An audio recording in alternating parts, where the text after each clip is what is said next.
Hello everyone. In this session we'll see solution of a linear equation using integrating factor.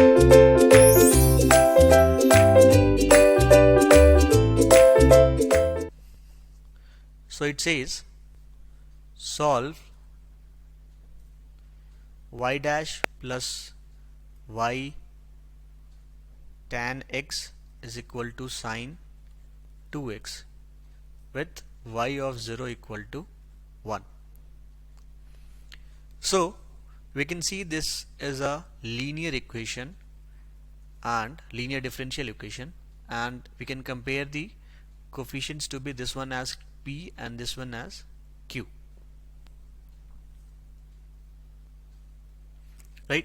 In that case, let's start with finding the integrating factor. This integrating factor is e to the power of integration of p dx. So this is integration of p, that is tan x dx, and we know this integration is going to be ln of sec x. So we can write it as simply sec x, because this is log and this is anti-log, right?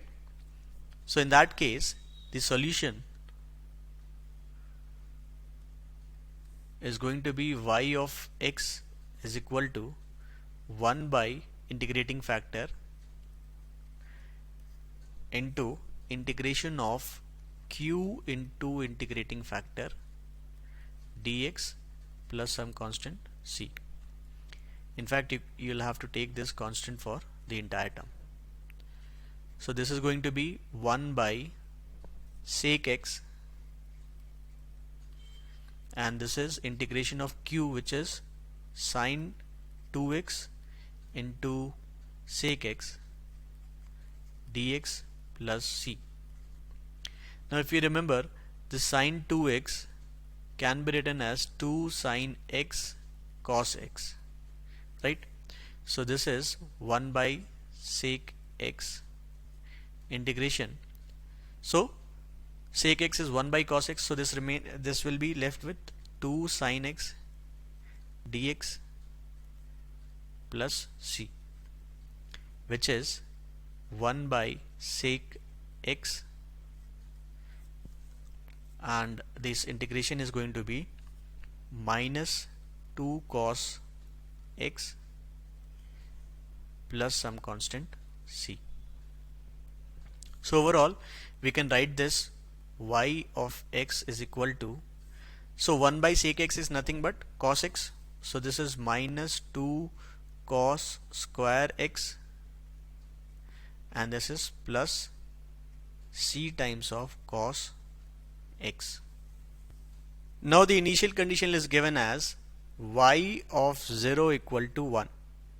So we can say 1 is equal to, the terms are 3 cos x, minus 2 cos square x, so this is minus 2 plus c times of cos x, so plus c, because cos x will be 1 for x equal to 0. So this makes c is equal to 3, and the solution we will have is y of x is equal to 3 cos x minus 2 cos square x. This will be the solution.